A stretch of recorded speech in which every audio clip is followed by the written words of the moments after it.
நான் மொத்தமே அதை எஸ்ஏஆரே வேண்டான்னு சொல்கிறோம். அப்புறம் நீங்கள் டிஸ்கஷனை நீங்கள் டைவெர்ட் பண்ணாதீங்க. பிஎல்ஏ கூட போக வேண்டாமாங்கிறதுக்குள்ளே நாங்கள் நுழையில. எஸ்ஐஆரை நடைமுறைப்படுத்தாதீங்கன்ற அதுக்குள்ளே இருக்கிற நிறைய மறைமுக செயல் திட்டம் இருக்குது. அதனால் அதை நடைமுறைப்படுத்தக்கூடாது என்பதுதான் எங்கள் ஸ்டாண்டு. திமுகவே எஸ்ஐஆருக்கு எதிராக தான் இருக்குது. அப்புறம் திமுக டிவிகேவுக்கு எதிராக செயல்படுதுன்னு சொல்வதுங்கிறது ரொம்ப வினோதமாக இருக்குது. வெறும் திமுக வெறுப்பு, திமுக எதிர்ப்பு என்கிற நிலையில் இருக்கிறதுனால இந்த மாதிரியான குற்றச்சாட்டை அவங்க வைக்கிறாங்க. அவங்க எதிர்க்க வேண்டியது தேர்தல் ஆணையத்தை, அவங்க எதிர்க்க வேண்டியது பாஜக அரசை. ஆனால் நடிகர் தவிக தலைவர் விஜய் அவர்களுடைய அந்த வீடியோவில் ஒரே ஒரு வார்த்தை கூட பாஜகவை பற்றியோ தேர்தல் ஆணையத்தை பற்றியோ அவர் பேசவே இல்லை. பாஜக, ஐக்கிய ஜனதாதளம் ஆகிய கட்சிகளின் தலைமையிலான கூட்டணி யாரும் எதிர்பார்க்காத வகையில் 200க்கும் மேற்பட்ட இடங்களில் வெற்றி பெற்று ஆட்சியை பிடித்துள்ளது. இது குறித்து நாடு தழுவிய அளவில் இப்போது எதிரும் புதிருமான விவாதங்கள் நடைபெற்று வருகின்றன. இந்த தேர்தல் முடிவுகளின் மூலம் இந்த தேர்தல் நேர்மையாக நடக்கவில்லை என்கிற எண்ணத்தை பெரும்பாலான மக்களிடையே எழுப்பியுள்ளது. பீகாரில் இந்த தேர்தல் முடிவுகளை எதிர்த்து ஆங்காங்கே பொதுமக்களின் போராட்டமும் வெடித்துள்ளது. தேர்தல் களத்தை தொடர்ந்து கண்காணித்து வருபவர்கள், தேர்தல் முடிவுகளை ஆய்வு செய்யக்கூடிய வல்லுநர்கள், தேர்தல் ஆணையத்தின் மீதான நம்பகத்தன்மை நொறுங்கி போயுள்ளது என்பதை சுட்டிக்காட்டுகிறார்கள். புதிதாக அறிமுகப்படுத்தியுள்ள எஸ்ஐஆர் என்கிற சிறப்பு தீவிர சீராய்வு நடவடிக்கை திட்டமிட்ட ஒரு கூட்டு சதி.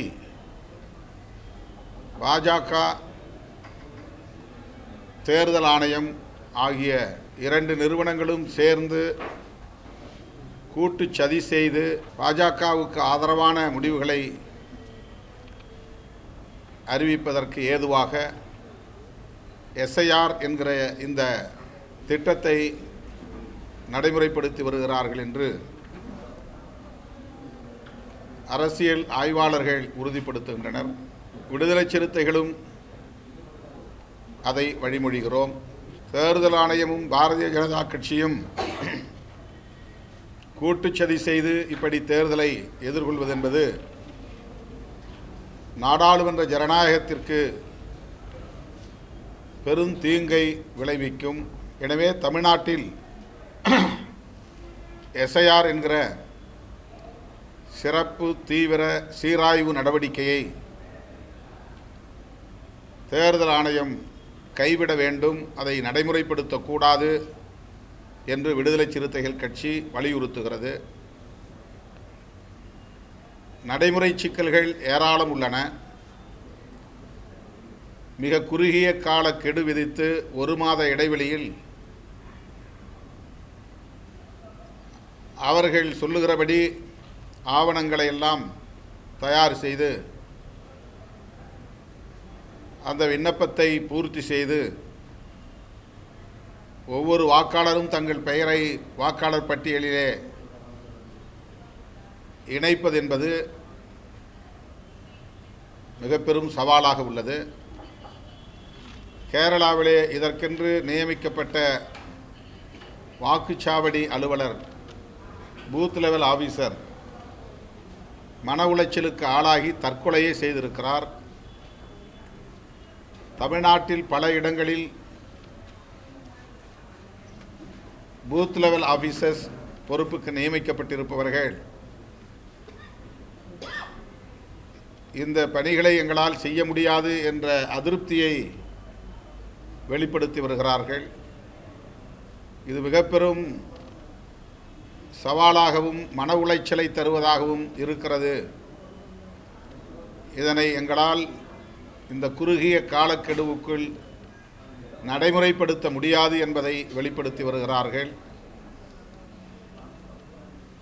நடைமுறை சிக்கல்கள் ஒரு காரணம் என்பது ஒருபுறம், இதற்கு பின்னணியில் உள்ள சதி உள்நோக்கம் என்பது இன்னொரு காரணம். ஆகவே இதனை தமிழ்நாட்டில் நடைமுறைப்படுத்தக்கூடாது என்று விடுதலை சிறுத்தைகள் கட்சி வலியுறுத்துகிறது.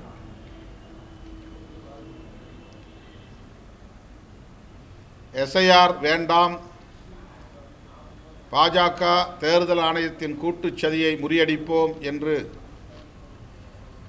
கோரிக்கையை விடுதலை சிறுத்தைகள் முன்வைத்து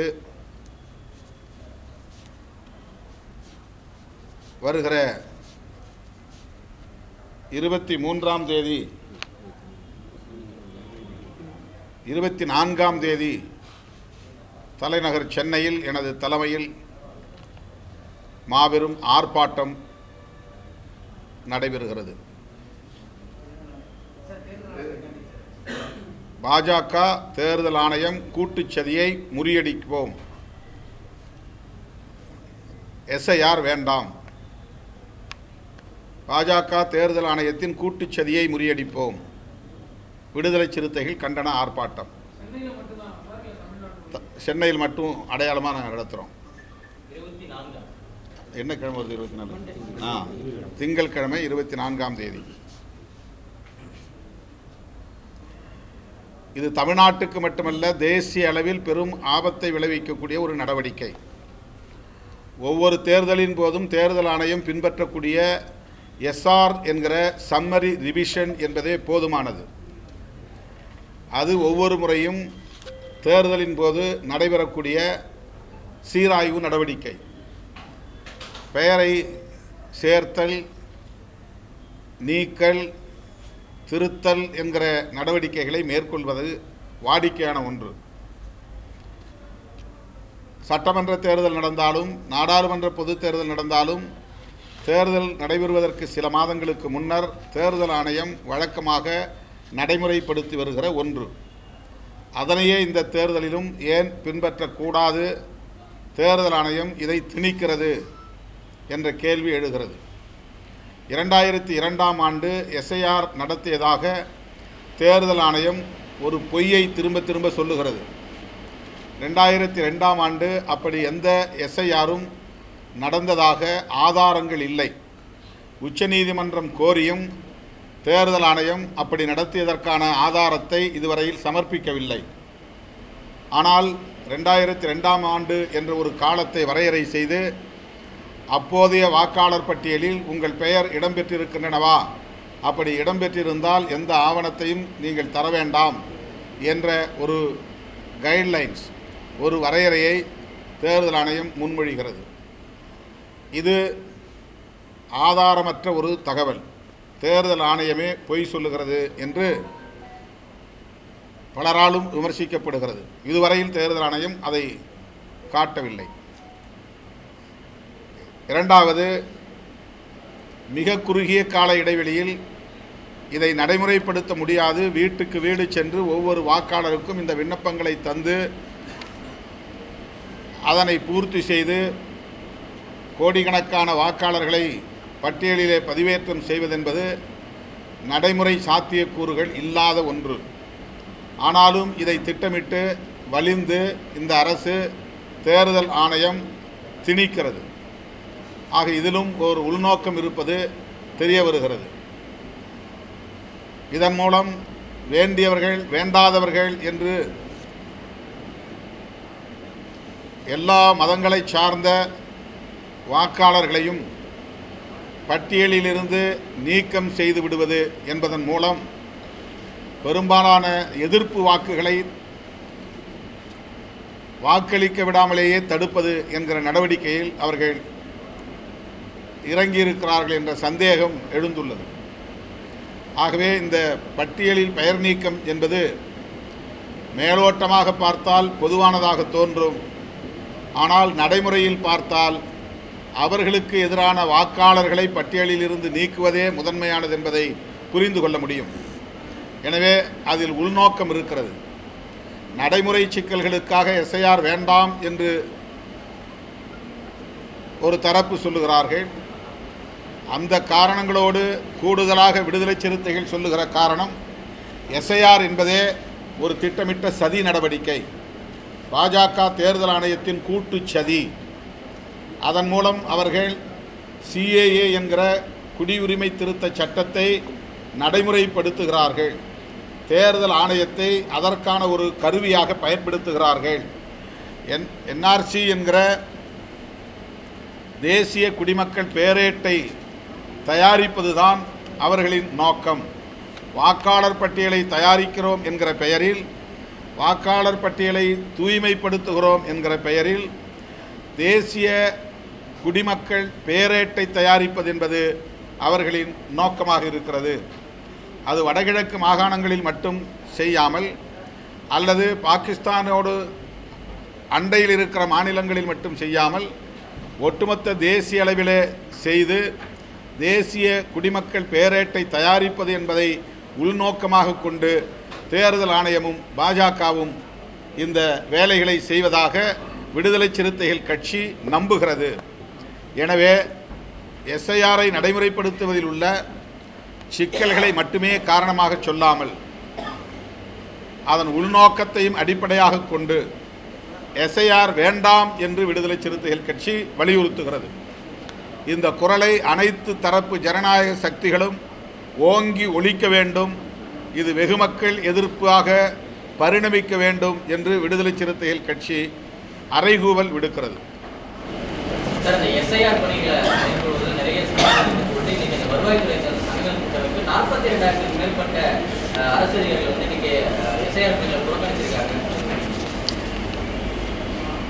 அதிகாரிகளை பொறுத்தவரையில் நடைமுறை சிக்கலை காரணமாக சொல்லி அதை புறக்கணிக்கிறார்கள். விடுதலை சிறுத்தைகள் கட்சி அதை வரவேற்கிறது. அந்த அதிகாரிகளின் உணர்வுகளை மதித்து தேர்தல் ஆணையம் உடனடியாக இந்த எஸ்ஐஆர் நடவடிக்கையை நிறுத்த வேண்டும். நடைமுறை சிக்கல்களை தாண்டி உள்நோக்கம் கொண்டதாகவும் இது இருக்கிறது என்பதுதான் விடுதலை சிறுத்தைகளின் குற்றச்சாட்டு. எஸ்ஐஆர் பணிகளை மேற்கொள்வது அரசு அதிகாரிகளுடைய கடமை. அதை அரசு அதிகாரிகள் ஒருபோதும் செய்ய மாட்டேன்னு சொல்லக்கூடாது. பாஜகவுடைய செய்தி தொடர்பாளர் நாராயண திருப்பதி தற்போது சொல்லியிருக்காரு. அரசு அதிகாரிகள் தங்களுடைய கடமையை ஆற்ற வேண்டும் என்பதிலே யாருக்கு மாற்று கருத்தில்லை. ஆனால் மக்களுக்கு விரோதமான நடவடிக்கைகளை அதிகாரிகளும் வேடிக்கை பார்க்க முடியாது. அவர்களுக்கு தேவையற்ற பணிச்சுமைகளை திணித்தால் அதனை அவர்கள் சுமக்க முடியாது. அதனுடைய விளைவாகத்தான் கேரளாவிலே ஒரு பிஎல்ஓ தற்கொலை செய்து கொண்டிருக்கிறார். அதற்கு தேர்தல் ஆணையம்தான் பொறுப்பேற்க வேண்டும். அந்த சாவுக்கு தேர்தல் ஆணையமே பொறுப்பேற்று அந்த குடும்பத்திற்கு நீதி வழங்க வேண்டும் என்றும் விடுதலை சிறுத்தைகள் கட்சி வலியுறுத்துகிறது. மேற்கொண்டு பிஎல்ஓ பொறுப்பிலே நியமிக்கப்பட்டிருக்கிற அதிகாரிகள் தற்கொலை செய்து கொள்ளும் நிலைக்கு இவர்கள் தள்ளிவிடக்கூடாது என்றும் வேண்டுகோள் விடுக்கிறோம். முதலமைச்சருடைய தூண்டுதல் பேரில் தான் இவங்க இந்த மாதிரியான பணிகளை செய்ய மாட்டோம் அப்படின்னு சொல்றாங்க. மேற்கொண்டு ஒரு குற்றச்சாட்டு அவங்களே வச்சிருக்காங்க. அது ஆதாரம் இல்லாத அவதூறு. எப்போதும் போல திமுக மீதான வெறுப்பை அவர்கள் உமிழ்கிறார்கள். பருவமழை காலங்களில் செய்யக்கூடாது, முன்னாடியா பண்றீங்க, நாங்க வரவேற்கிறோம், ஆனா கொஞ்சம் லேட்டா பண்ணுங்க அப்படின்னு சொல்றாரு. நீங்க முக்கியமா எதிர்ப்பு இது ரெண்டுக்கும் முரண் இல்லை. அவர் ஒரு காரணத்தை விளக்குகிறார், நான் கூடுதலாக இன்னொரு காரணத்தை விளக்குகிறேன். நான் நடைமுறை சிக்கல்கள் இல்லவே இல்லை என்று சொல்லவில்லை. நடைமுறை சிக்கல் ஒரு மாத காலம் போதாது என்பது ஒரு கருத்து. மழை காலமாக இருக்கிறது, எனவே இதை இப்போது நடைமுறைப்படுத்த வேண்டாம் என்பது ஒரு கருத்து. அந்த விண்ணப்பங்களை பூர்த்தி செய்வது கடினமாக இருக்கிறது.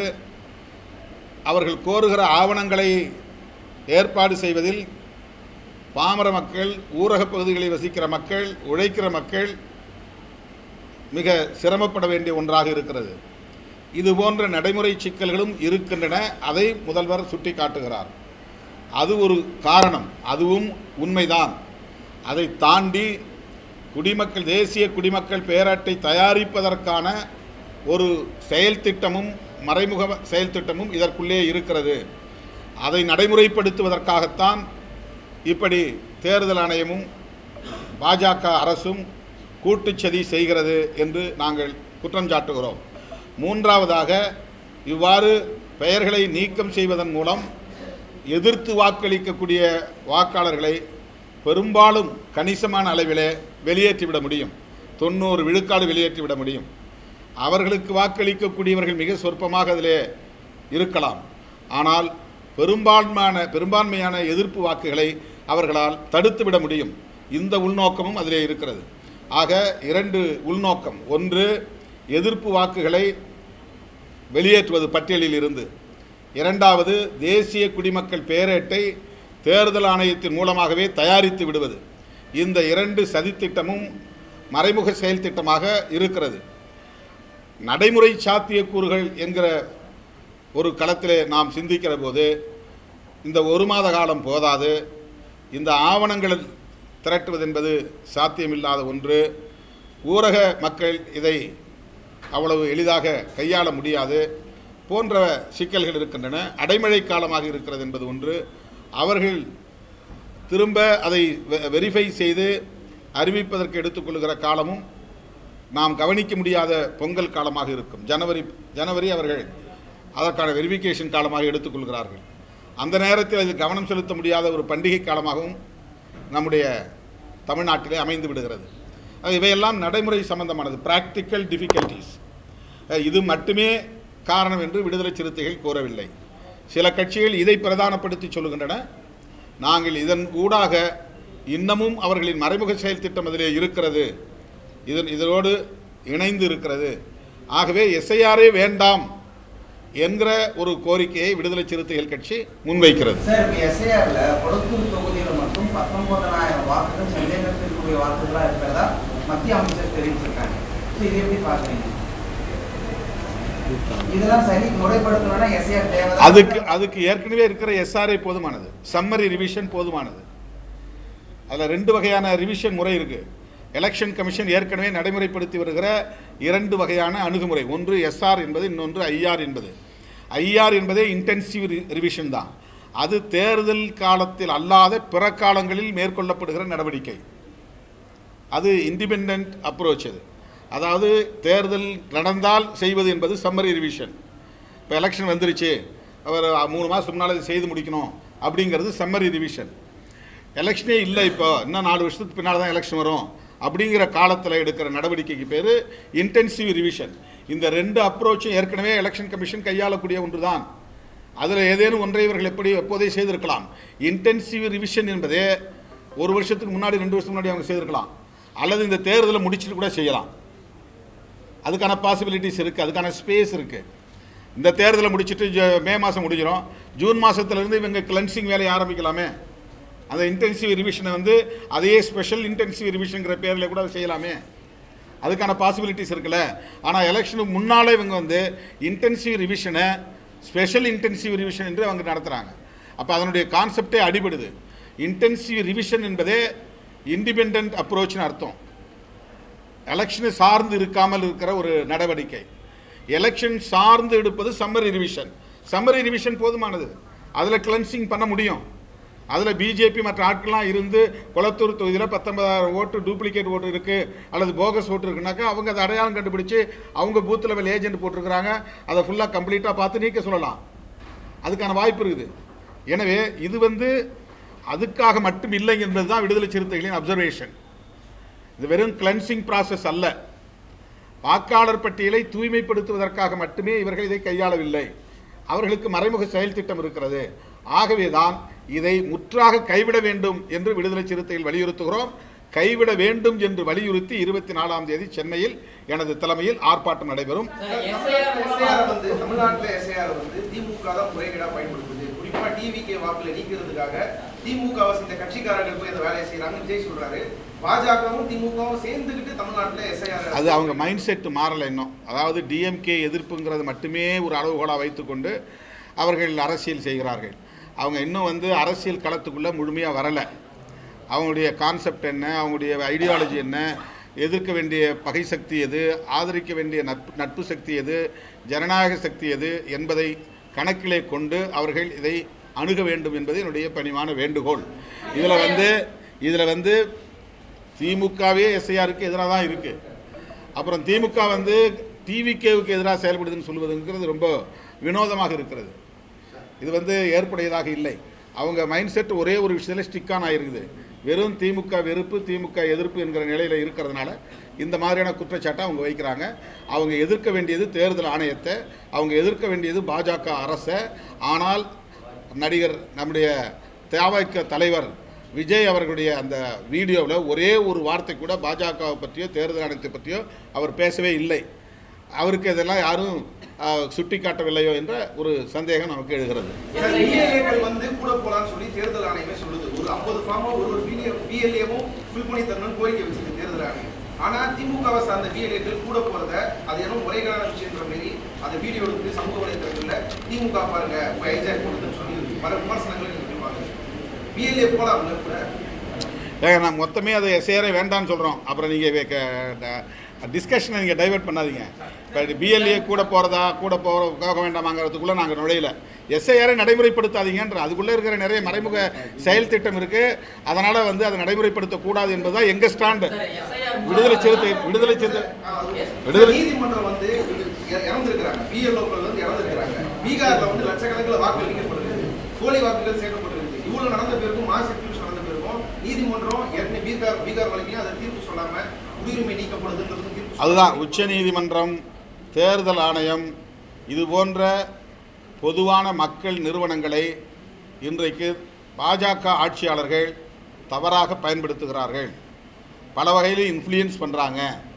பீகார் தேர்தலின் போது எஸ்ஐஆர் நடைமுறைப்படுத்திய போதே விடுதலை சிறுத்தைகள் கட்சி உட்பட பலர், நாங்கள் திமுக விடுதலை சிறுத்தைகள் கட்சி உச்சநீதிமன்றத்தில் அதை எதிர்த்து தடை கோரி வழக்கு போட்டது இன்னும் நிலுவையில் இருக்கிறது. இப்போது தமிழ்நாட்டிலே இதை நடைமுறைப்படுத்த அறிவித்த உடனேயே திமுக வழக்கு தொடுத்திருக்கிறது. நாங்களும் இப்போது அதில் வழக்கு தொடுத்திருக்கிறோம். அதில் எங்களுடைய கோரிக்கை பிரேயர் என்னென்னா, விடுதலை சிறுத்தைகளுடைய பிரேயர் எஸ்ஐஆர் தடை செய்யப்பட வேண்டும், தமிழ்நாட்டில் அதை நடைமுறைப்படுத்தக்கூடாது என்பதுதான். அதே கோரிக்கை வலியுறுத்தி இதை மக்கள் போராட்டமாக மாற்றுகிறோம். அடுத்து நான் இன்னும் சில செய்திகளை சொல்லி முடிச்சிடறேன், இருங்க, அப்புறம் கேளுங்க.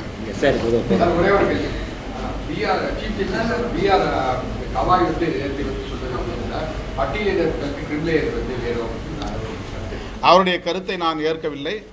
அது அவருடைய தனிப்பட்ட கருத்து. இந்த கிரீமி லேயர் என்பது ஓபிசி சமூகத்திற்கு கூட கூடாது என்பதுதான் விடுதலை சிறுத்தைகளுடைய போராட்டங்கள். தொடர்ந்து நாங்கள் அதை தான் வலியுறுத்துகிறோம். கிரீமி லேயர் என்பது ஒரு சூழ்ச்சி, அது ஒரு சூது, சமூக நீதியை நீர்த்து போக செய்கிற ஒரு முயற்சி. அது OBC, schedule cost, schedule tribes மக்களை கிரீமி லேயர் மூலம் சிதறடிக்க பார்க்கிறார்கள், பிரிக்க பார்க்கிறார்கள். இதில் ஒரு பெரிய சதி இருக்கிறது. ஆகவே கிரீமி லேயர் என்கிற கான்செப்டையே விடுதலை சிறுத்தைகள் கட்சி எதிர்க்கிறது. இருங்க 2 நாட்களுக்கு முன்பு நான் யாழ்ப்பாணம் சென்றிருந்தேன். தமிழ் தேசிய பசுமை இயக்கம் ஒருங்கிணைத்த கார்த்திகை வாசம் என்கிற நிகழ்ச்சி ஒன்றில் பங்கேற்றேன். அந்த அமைப்பின் தலைவர் ஐங்கரநேசன் மற்றும் முன்னணி தலைவர்கள் விடுத்த அழைப்பை ஏற்று 2வது முறையாக இந்த நிகழ்விலே நான் பங்கேற்றிருக்கிறேன். 2018ஆம் ஆண்டு இதே போல கார்த்திகை மாதம் மரநடுகை மாதம் என்ற அறிவிப்பின் அடிப்படையில் ஒழுங்கமைவு செய்யப்பட்ட நிகழ்ச்சியில் நான் கலந்து கொண்டேன். அப்போது வடமாகாண சபையின் முதலமைச்சர் திரு விக்னேஸ்வர் அவர்களும் அதிலே பங்கேற்றார். நானும் கலந்து கொண்டேன். சில நாடாளுமன்ற உறுப்பினர்களும் கலந்து கொண்டார்கள். இப்போது 2025ஆம் ஆண்டு அதே அமைப்பு ஒருங்கிணைத்த அந்த நிகழ்வில் கலந்து கொண்டேன். அந்த நிகழ்வை முடித்த பிறகு தமிழ் தேசிய பேரவை என்கிற ஒரு கூட்டணி, அதிலே தமிழ் தேசிய பசுமை இயக்கம், தமிழ் தேசிய மக்கள் முன்னணி, கஜேந்திரகுமார் பொன்னம்பலம் தலைமையிலான மக்கள் முன்னணி மற்றும் சில அமைப்புகள் சேர்ந்து அந்த பேரவையை உருவாக்கியிருக்கிறார்கள். அது ஒரு கூட்டணியாக இயங்குகிறது. அந்த கூட்டணியை சார்ந்த சில தலைவர்களும் கஜேந்திரகுமார் பொன்னம்பலம் மற்றும் செல்வராஜா கஜேந்திரன் உள்ளிட்ட பலர், இந்நாள் நாடாளுமன்ற உறுப்பினர்கள், முன்னாள் நாடாளுமன்ற உறுப்பினர்கள் என்னை நேரிலே வந்து சந்தித்தார்கள். அந்த சந்திப்பு மிகவும் முக்கியத்துவம் வாய்ந்த ஒரு சந்திப்பாக நான் பார்க்கிறேன். அவர்கள் முன்வைத்த கோரிக்கை என்னவென்றால், விரைவில் இலங்கை அரசு புதிய அரசமைப்பு சட்டத்தை உருவாக்குவதற்கு ஏற்பாடுகளை செய்து வருகிறது. அனுரா திசாநாயக்கா குடியரசுத் தலைவராக இருக்கிற, இலங்கை அதிபராக இருக்கிற அவர் புதிய அரசமைப்பு சட்டத்தை உருவாக்கும் எண்ணத்தில் இருக்கிறார். அதற்கான குழு விரைவில் அமைக்கப்பட இருக்கிறது. இந்த சூழலில் ஈழத்தமிழர்களுக்கு அதிகாரத்தை பரவலாக்கும் வகையில் புதிய அரசமைப்பு சட்டத்தில் சமஷ்டி ஆட்சி முறையை கொண்டு வர வேண்டும். அதாவது ஒரு ஃபெடரல் சிஸ்டம் ஆஃப் கவர்மெண்ட், தமிழர்களுக்கு முழு அதிகாரத்தை வழங்கக்கூடிய வகையில் அரசமைப்பு சட்டத்தை யாத்திட வேண்டும். அதற்கு இந்திய அரசு உரிய அழுத்தத்தை இலங்கை அரசுக்கு தர வேண்டும். இந்திய அரசு தலையிடுவதற்கு தமிழ்நாடு அரசு உரிய நடவடிக்கைகளை மேற்கொள்ள வேண்டும் என்று கோரிக்கை விடுத்திருக்கிறார்கள். தமிழ்நாடு அரசு இந்திய ஒன்றிய அரசுக்கு அழுத்தம் கொடுத்து, இந்திய ஒன்றிய அரசு ஏற்கனவே ராஜீவ்காந்தி அவர்களின் தலைமையில் உருவான ஒப்பந்தத்தின் அடிப்படையில் டெவால்யூஷன் ஆஃப் பவர் என்கிற கான்செப்ட், அந்த கருத்தின் அடிப்படையில் தமிழர்களுக்கு முழுமுற்றான அதிகாரத்தை வழங்கக்கூடிய வகையில் அரசமைப்பு சட்டத்தை யாத்திட வேண்டும். அதற்கு இந்திய ஒன்றிய அரசு வலியுறுத்த வேண்டும் என்கிற கோரிக்கையை வைத்துள்ளார்கள். மாண்புமிகு முதல்வர் அவர்களுக்கு விடுதலை சிறுத்தைகள் கட்சியின் சார்பில் அந்த வேண்டுகோளை நான் விடுக்கிறேன். நேரிலும் சந்தித்து அவரிடத்தில் இந்த கோரிக்கையை வலியுறுத்த இருக்கிறேன். ராஜீவ்காந்தி அவர்களின் காலத்திலே போடப்பட்ட ஒப்பந்தத்தில் சொன்னபடி 13வது திருத்தம் அமையவில்லை. ஏற்கனவே அவர்கள் 13வது திருத்தத்தை அரசமைப்பு சட்டத்திலே கொண்டு வந்திருக்கிறார்கள். ஆனால் அது எந்த அதிகாரத்தையும் ப்ராவின்ஷியல் கவர்மெண்ட் என்கிற மாகாண ஆட்சி நிர்வாகத்திற்கு வழங்கவில்லை. எனவே 13வது திருத்தத்தில் எங்களுக்கு உடன்பாடில்லை, நம்பிக்கை இல்லை. அதை நடைமுறைப்படுத்த நாங்கள் ஒருபோதும் சொல்லவில்லை. ஆனால் ராஜீவ்காந்தி அவர்கள் உருவாக்கிய அந்த ஒப்பந்தம் தமிழர்களுக்கான முழு அதிகாரத்தை வலியுறுத்துகிறது.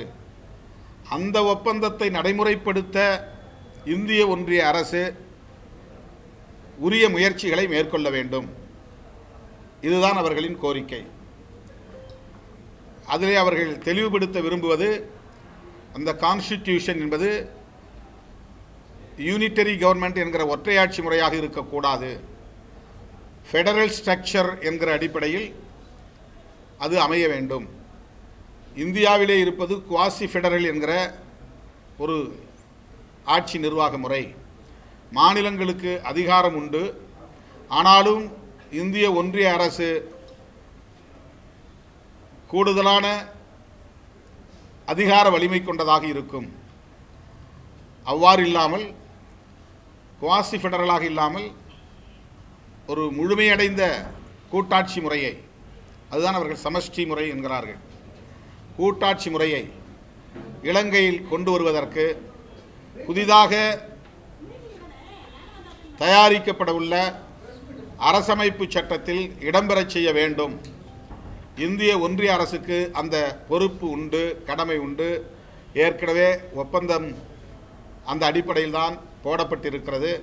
எனவே இந்திய இலங்கை ஒப்பந்தத்தை நாங்கள் ஏற்கிறோம். அதனை நடைமுறைப்படுத்த இந்திய ஒன்றிய அரசு தயாராக வேண்டும். ஆனால் அந்த ஒப்பந்தத்தின் அடிப்படையில் அப்போது செய்யப்பட்ட 13வது திருத்தத்தை நாங்கள் ஏற்கவில்லை. அது எங்களுக்கு எந்த அதிகாரத்தையும் தரவில்லை என்ற கருத்தை அவர்கள் என்னிடத்திலே முன்மொழிந்தார்கள். இந்த ஊடக சந்திப்பின் மூலம் இந்திய ஒன்றிய அரசுக்கும் தமிழ்நாடு முதலமைச்சர் அவர்களுக்கும் நான் விடுக்கிற வேண்டுகோள், ஈழத் தமிழர்களின் இந்த கோரிக்கையை கனிவோடு பரிசீலிக்க வேண்டும். புதிதாக இயற்றப்படவிருக்கிற இலங்கை நாட்டுக்கான அரசமைப்பு சட்டத்தில் ஒரு ஃபெடரல் ஸ்ட்ரக்சர் ஈழத்தமிழர்களுக்கான முழு அதிகாரத்தை வழங்கக்கூடிய வகையில் அமைந்திட வேண்டும் என்று விடுதலை சிறுத்தைகள் கட்சி வேண்டுகோள் விடுக்கிறது. அடுத்து திருகோணமலையில் நான் யாழ்ப்பாணம் சென்று வந்த அடுத்த நாள் புத்தர் சிலை ஒன்றை பொதுமக்கள் கூடும் இடத்திலே வைத்திருக்கிறார்கள். எதிர்ப்பு வந்ததும் காவல்துறையினர் அதனை அகற்றியிருக்கிறார்கள். அதன் பின்னர் நாடாளுமன்றத்தில் பிரேமதாசா கட்சியை சார்ந்தவர்கள், எப்படி நீங்கள் சிலையை அகற்றலாம், இது புத்தர்களுக்கான தேசம், பௌத்த மதத்திற்குத்தான் முதல் இடம் உண்டு, எனவே அகற்றிய சிலையை உடனே அங்கே வைக்க வேண்டும் என்று குரல் எழுப்ப உடனடியாக அந்த சிலை அதே இடத்தில் வைக்கப்பட்டிருக்கிறது. புத்தரை தங்களின் ஆக்கிரமிப்புக்கான ஒரு கருவியாக சிங்கள பௌத்த பேரினவாதிகள் பயன்படுத்துகிறார்கள்.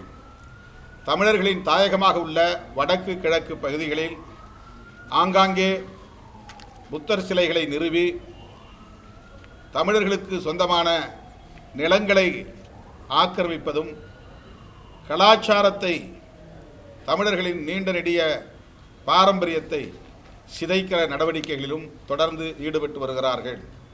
விடுதலை சிறுத்தைகள் கட்சி சிங்கள பௌத்த பேரினவாத ஆட்சியாளர்களின் ஆளும் வர்க்கத்தின் இந்த தமிழர் விரோத போக்கை வன்மையாக கண்டிக்கிறது. இந்திய ஒன்றிய அரசு இதிலும் உடனடியாக தலையிட வேண்டும். இதுபோன்ற ஆக்கிரமிப்பு நடவடிக்கைகளை, கலாச்சார படையெடுப்பு நடவடிக்கைகளை சிங்கள அரசு கைவிட வேண்டும் என்பதை இந்திய அரசு சுட்டிக்காட்ட வேண்டும், வலியுறுத்த வேண்டும் என்று கேட்டுக்கொள்கிறேன்.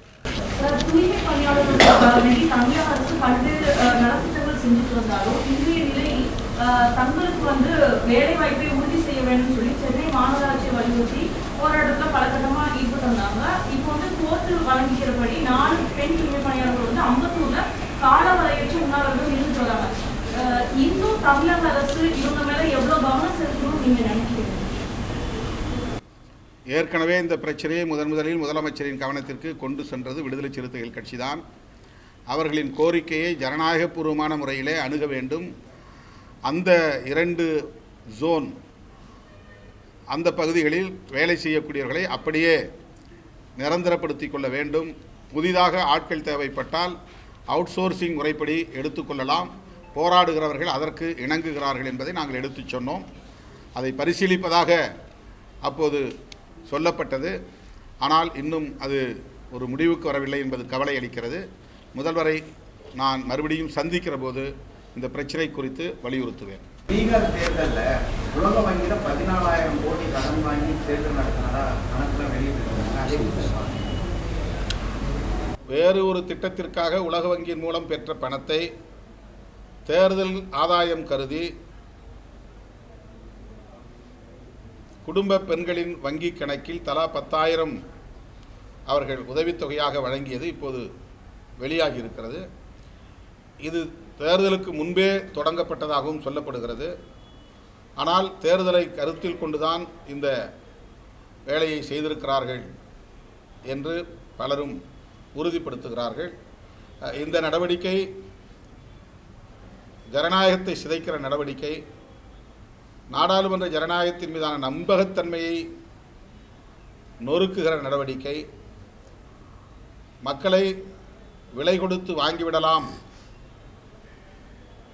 ஜனநாயகத்தின் மீது மக்களுக்கு எந்த நம்பிக்கையும் இருக்கக்கூடாது என்று ஜனநாயகத்தின் மீதான நம்பகத்தன்மையை நொறுக்குகிற ஒரு முயற்சி. இதை விடுதலை சிறுத்தைகள் கட்சி கண்டிக்கிறது. எஸ்ஐஆர் மூலமாகத்தான் பீகாரில் வாக்கு சதவீதம் அதிகரித்திருக்கிறது அப்படின்னு தமிழிசை சவுந்தரராஜன் ஒரு கருத்து சொல்லியிருக்காரு. எஸ்ஐஆர் மூலமாக தான், எஸ்ஐஆர் மேற்கொண்டதுனால தான் பீகார்ல வாக்கு சதவீதம் அதிகரித்திருக்கு. அதை தமிழ்நாட்டில் செயல்படுத்துறதுனால என்ன உங்களுக்கு தமிழ்நாட்டில் பீகாரில் செய்ததை போல் செய்ய வேண்டும் என்பதுதான் அவர்களின் நோக்கம். அதை தடுப்பதற்காகத்தான் ஜனநாயக சக்திகள் நாங்கள் போராடி கொண்டிருக்கிறோம். மக்கள் அதற்கு தயாராக வேண்டும் என்பதுதான் எங்களுடைய அறைகூவல். வாக்குப்பதிவு சதவிகிதத்தை உயர்த்துவது மட்டுமே அவர்களின் நோக்கம் இல்லை. தில்லுமுள்ளு செய்து ஆட்சி அதிகாரத்தை கைப்பற்றுவது தான் அவர்களின் நோக்கம். அவர்களுக்கு எந்த விதமான வாக்கு வங்கி ஆதாரமும் இல்லாத நிலையில், வலிமை இல்லாத நிலையில் தமிழ்நாட்டிலும் ஆட்சியை பிடிப்போம் என்று எந்த துணிச்சலில் பிரதமர் வரையில் பேசுகிறார்கள். அப்படி அவர்கள் பேசுவதிலேயே ஒரு உள்நோக்கம் இருக்கிறது என்பதை, சதித்திட்டம் இருக்கிறது என்பதை யூகிக்க முடிகிறது. தமிழ்நாட்டு மக்கள் எச்சரிக்கையாக இருக்க வேண்டும். அவர்களின் தில்லுமுள்ளு நடவடிக்கைகளுக்கு இடம் கொடுக்கக்கூடாது.